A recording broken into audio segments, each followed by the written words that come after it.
You want to see some major injustice? Yeah. Go on Thursday nights down to the Dallas County Courthouse, go down to the basement and go to those, they actually call them Title IV courts, where they put men in the county clink for not paying child support. Okay, tell us where this is. This is on Commerce Street downtown in the county court building, where all the family courts are. And you can get those Thursday evenings. But they often change it. So go and look at the court dockets. Are we allowed to take cameras in? They put hundreds of men in prison every week. Yeah. Over this stuff. Yeah. You can go and watch those courts. Okay, you mentioned the Title IV courts. Have you been down there? Have you seen any? I've seen them. Yeah. Tell me about them.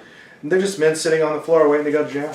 And it's men. Look, let's just do some simple math, right? You make $30,000 a year, say.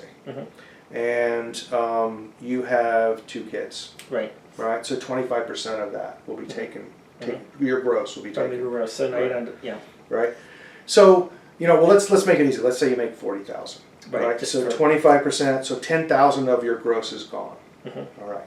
We know that the average person, if you include income tax, sales tax, all the stuff for your car and everything, your taxes, your total taxation can run up to 50% if you're in the lower income brackets. Right. So that's another $20K. Now he's got $10K left. Okay.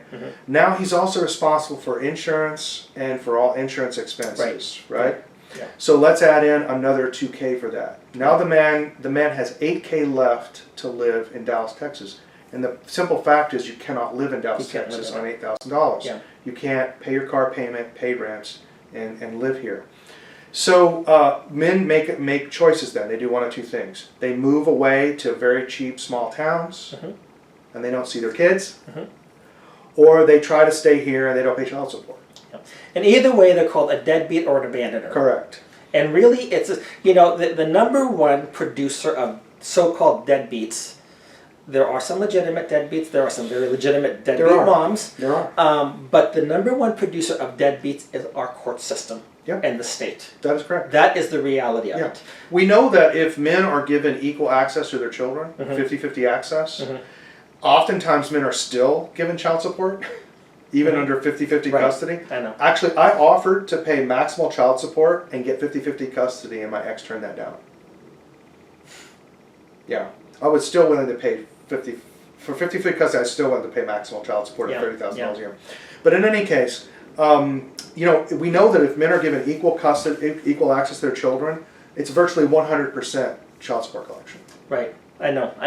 The child support collection. Except if you can't because of issues of. And the problem is we don't have a graduated or progressive system. Yeah. It's a straight percentage, and it really hits people who make under $60K a year. Yeah. It just destroys you. Yeah. And we really need to change the formula and how that's done. Yeah.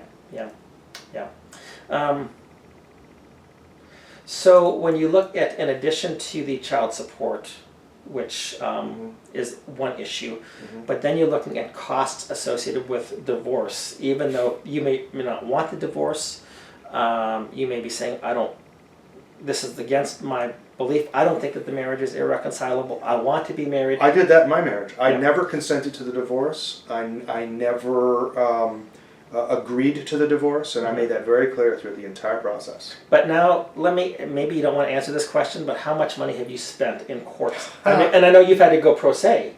Oh yeah. They bankrupted me 3 times during the divorce alone. So I've spent, we're pushing, if you include all costs, including opportunity costs, you're probably hitting $400,000-$500,000. Yeah. I know. I've got a friend that same thing. You've met him. Won't mention his name, but had to spend $230,000, and basically he said, "It's my girls' college fund."